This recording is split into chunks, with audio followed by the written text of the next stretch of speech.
Rafees edu ടിപ്സിന്റെ പുതിയ ഒരു ക്ലാസ്സിലേക്ക് എല്ലാ ആളുകളെയും സ്വാഗതം ചെയ്യുകയാണ്. 3,7,11,15 എന്ന സമാന്തര ശ്രേണിയിലെ n-ാം പദം കാണുക. ഇതൊരു മത്സര പരീക്ഷയ്ക്ക് വന്ന ഒരു ചോദ്യമാണ്. ഇത് സമാന്തര ശ്രേണിയുമായി ബന്ധപ്പെട്ട് വന്ന ചോദ്യമാണ്. ഇന്ന് റാഫീസ് എഡ്യു ടിപ്സിൽ ഇതുമായി ബന്ധപ്പെടുത്തി മത്സര പരീക്ഷയ്ക്ക് വരുന്ന ചോദ്യങ്ങളെ നമുക്ക് വളരെ എളുപ്പത്തിൽ ഏത് മെത്തേഡ് ഉപയോഗിച്ച് ചെയ്യാം എന്നാണ് ഇന്ന് നമ്മൾ പഠിക്കുന്നത്. ഞാൻ എല്ലാ വീഡിയോയിലും സൂചിപ്പിക്കുന്നത് പോലെ എന്റെ ഓരോ ക്ലാസ്സിലൂടെയും നിങ്ങൾ കടന്നു പോകുമ്പോൾ ഓരോ പോയിന്റും കൃത്യമായിട്ട് നോട്ട് എഴുതി പഠിക്കുക. അങ്ങനെ എഴുതി പഠിച്ചാൽ കൃത്യമായിട്ട് നിങ്ങളുടെ ബ്രെയിനിൽ അത് പതിഞ്ഞിരിക്കും എന്നതൊരു സംശയമില്ല. അങ്ങനെ പതിയുന്ന രീതിയിലാണ് ഓരോ ക്ലാസ്സും നമ്മൾ തയ്യാർ ചെയ്തിട്ടുള്ളത്. മറ്റൊരു കാര്യം കൂടെ സൂചിപ്പിക്കാനുള്ളത്, നിങ്ങൾ എന്റെ വീഡിയോയിൽ ആദ്യമായിട്ട് വരികയാണെങ്കിൽ കുറച്ച് സമയം എന്റെ ക്ലാസ് ഒന്ന് കാണാൻ ശ്രമിക്കുക. അങ്ങനെ കണ്ടാൽ ഉറപ്പായിട്ടും നിങ്ങൾക്ക് അത് ഇഷ്ടമാകും. ഇഷ്ടപ്പെട്ടാൽ സബ്സ്ക്രൈബ് ചെയ്യാം. തൊട്ടടുത്തുള്ള ബെല്ലൈക്കൻ കൂടെ ഒന്ന് അമർത്തി വെച്ചാൽ ഞാൻ ഇടുന്ന എല്ലാ വീഡിയോസും നിങ്ങൾക്ക് കൃത്യസമയത്ത് നോട്ടിഫിക്കേഷനായി ലഭിക്കുകയും ചെയ്യും. അതുകൊണ്ട് നമുക്ക് നേരെ ക്ലാസ്സിലേക്ക് പോകാം.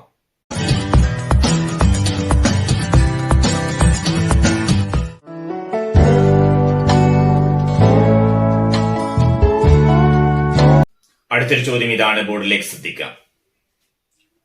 3, 7, 11, 15 എക്സെട്ര എന്ന സമാന്തര ശ്രേണിയുടെ n-ാം പദം കാണുക.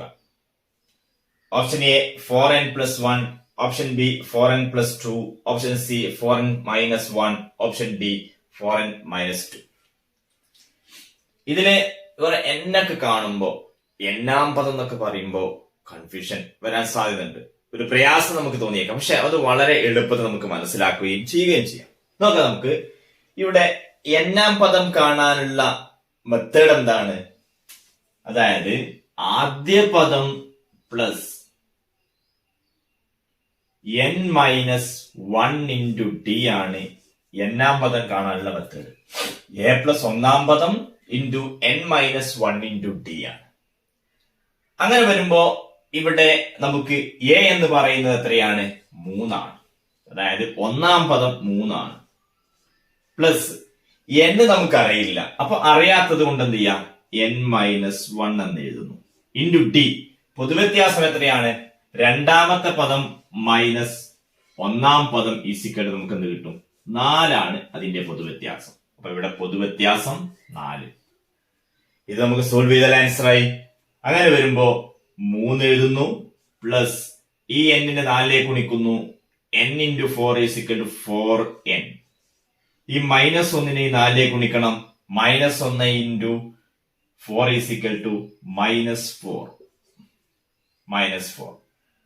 അങ്ങനെയാകുമ്പോ ഇനി ഈ 3ഉം ഈ സംഖ്യയും ഈ -4ഉം കൂടെ ക്രിയേറ്റ് ചെയ്താൽ ആൻസർ ആയി. അപ്പോ നമുക്കത് കിട്ടി. 4n ഇവിടെ ഉണ്ട്. +3ഉം -3ഉം നമ്മൾ ക്രിയേറ്റ് ചെയ്യുമ്പോൾ വലുത് ചേർത്ത് കുറച്ച് വലുത് ചിഹ്നം ഇടുന്നു, -1.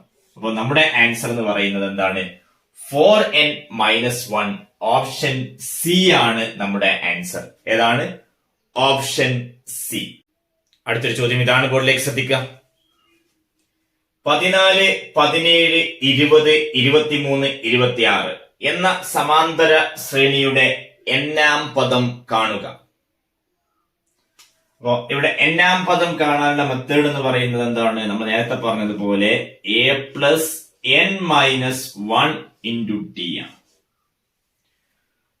ഇവിടെ a എന്ന് പറയുന്നത് എന്തായിരിക്കും? ഇവിടെ നമുക്കറിയാം ഒന്നാം പദമാണ് 14, പ്ലസ് n നമുക്കറിയില്ല, അതുകൊണ്ട് n-1 d. പൊതുവ്യത്യാസം എത്രയാണ്? ഇവിടെ 17. പൊതുവ്യത്യാസം എന്ന് പറയുന്നത് രണ്ടാം പദം മൈനസ് ഒന്നാം പദം ഈസിക്കൽ കിട്ടും.